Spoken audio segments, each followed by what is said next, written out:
Notre prochaine invitée, elle s'appelle Lucille Paul-Chevance. Bah ouais, vous la connaissez, elle est avec nous tous les mercredis. C'est notre coach et on l'adore. Bonjour Lucille. Bonjour tout le monde, vous allez bien? Ça va hyper bien Lucille quand on t'entend au téléphone, on est toujours super contents. Surtout que là on le sait depuis la semaine dernière puisqu'on a découvert le thème en direct avec toi. On savait qu'on allait parler de l'échec et on s'est dit ça c'est génial parce que c'est tellement quelque chose qui nous concerne et dont on a peur l'échec. Et oui, il fallait pas me lancer là-dessus. C'est un de mes chevaux de bataille parce que c'est quelque chose que je traite beaucoup en session. Et donc, je suis vraiment à fond pour régler au maximum ce problème-là.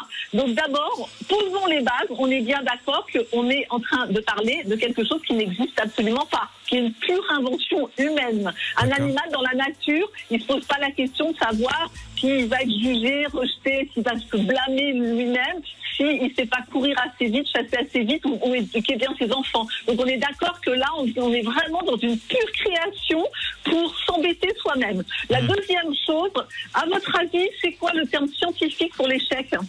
Le terme scientifique. Tu parles de science avec nous là ? Ouais. Regarde, je vais même te compliquer la vie. L'échec, le nom scientifique de l'échec, c'est ça. Dis-le sans te tromper, qu'on soit. Ah oui, alors là, il y a Lucille qui me montre un mot à l'image que je vais essayer de lire, mais qui n'est pas forcément très facile. Alors, j'essaye en une seule fois, d'accord ? Cacoraphiophobie. Bah, nickel. Ah oui. Pas mal. Ouais. T'as hésité un peu quand même. Je sais pas si au niveau de l'échec, on laisse passer ou pas. Tu vois. Cacoraphiophobie, c'est ça ? C'est hallucinant. Rien que le nom, rien que ce mot-là, il donne l'idée de l'étendue du problème. Ouais. La personne qui a inventé ce mot-là, c'est un ou une perverse, parce que franchement, voilà.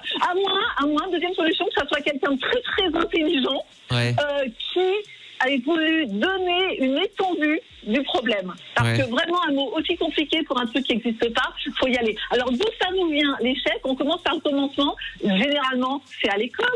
Ouais. Parce qu'à l'école, on a des notations en négatif. C'est-à-dire que dès qu'on fait une erreur, on a un point en moins. Donc, on est stigmatisé par rapport à l'erreur, par rapport à l'échec. Alors, je recommande très souvent la même référence pour vraiment se sortir d'une éducation qui est punitive. Tous les gens qui ont des enfants, ils savent que les enfants, ils adorent apprendre. Quand ils vont en traînant les pieds à l'école, c'est qu'il y a un problème, on les a démotivés. Donc, vraiment, pour déjà aller à la racine du problème et aborder l'échec avec les enfants d'une autre manière, les lois naturelles de l'enfant de Céline Alvarez, c'est tellement bien, c'est un best-seller. Un autre bouquin qui vient de sortir qui est très bien, Chasseurs-cueilleurs parents. Ça permet déjà d'aller aider les enfants à aborder l'échec complètement autrement parce que ça n'existe pas. Et puis c'est là que tu commences. Je me doute, c'est de la déduction, mais je me doute que forcément un enfant qui du coup n'a pas peur de l'échec ou même ne le voit pas dans sa vie, ça donnera un adulte qui prendra plus de risques et mieux construit, quoi. Exactement, qui n'aura pas peur d'échouer, qui prendra des risques, qui va essayer. On est bien d'accord que personne n'a jamais réussi à marcher du premier coup. Ça n'existe pas. L'échec, c'est apprendre à faire quelque chose. Donc, c'est vraiment important. Une autre raison pour laquelle on est en tension par rapport à l'échec, c'est qu'on est dans une société qui est extrêmement exigeante, où on doit réussir partout. C'est absolument juste impossible. C'est juste impossible. Les réseaux sociaux, certains réseaux sociaux, pas tous, nous amènent vraiment un idéal absolument inaccessible. Donc, petit conseil du jour, lorsque vous quittez un réseau social, que ça soit Instagram, YouTube, peu importe lequel, et que vous vous sentez pas bien en dessous, que vous culpabilisez, désabonnez-vous. Arrêtez d'exercer votre masochisme avec des réseaux sociaux. Vraiment, c'est pas utile. Allez sur des réseaux sociaux qui vous font du bien et qui vous font rire. Moi, le tien, Vacher, me fait hurler de rire. Quand j'ai besoin tu parles de mon profil LinkedIn quand tu regardes mes diplômes. C'est drôle de voir à quel point j'ai tout raté. Alors, autre raison pour laquelle la peur de l'échec, et là c'est vraiment intéressant, nous terrorise, c'est que tout simplement au sein de votre cerveau reptilien, vous avez des connexions neuronales nerveuses qui s'appellent le striatum, et le striatum il est relié à tout ce qui relève de la survie. Alors la survie, c'est se reproduire, c'est manger, c'est être en bonne santé, et c'est avoir une position sociale élevée. Je répète, se reproduire, manger, être en bonne santé et avoir une position sociale élevée pour la simple et bonne raison que ça marchait à la préhistoire, mais ça quand on a une position sociale élevée, généralement on a une meilleure alimentation, on est davantage sollicité sexuellement, ça tu sais ça, Vacher, on te harcèle, n'est-ce pas? Je n'en peux plus, même mon facteur. Hein. Je peux l'avoir, ta petite boîte aux lettres. J'ai compris la métaphore, je suis pas teubé, arrête Moi, avec je ça. l'ai pas, par contre. J'ai un colis à te faire signer. Ouais, bah, Bon, là, cela dit, il avait vraiment un colis. La fois où j'ai dit ça. Cette fois, je l'ai pas compris. Voilà. Bref. Donc, cette peur d'être jugé, elle est reliée à une peur de mourir. Ouais. Vous vous rendez compte? Donc, si on vit dans une société qui va insister, stigmatiser la peur de l'échec, vous comprenez la difficulté du problème. Ouais, si bien vous voulez sûr. un petit peu mieux comprendre ce qui se passe dans votre cerveau par rapport au jugement, référence de bouquin génial, Le bug humain de Sébastien Boller. Du coup, Lucille, on va parler des bienfaits de cet échec. Et oui, ça c'est l'idéal, c'est d'aller transformer la peur de l'échec en compréhension que l'échec c'est quelque chose de bénéfique. Parce Ouais. que lorsque l'on échoue, c'est une occasion d'enrichir l'expérience. C'est une occasion de s'apporter des compétences et des connaissances que l'école ne vous a pas apportées. C'est une opportunité de progression durable.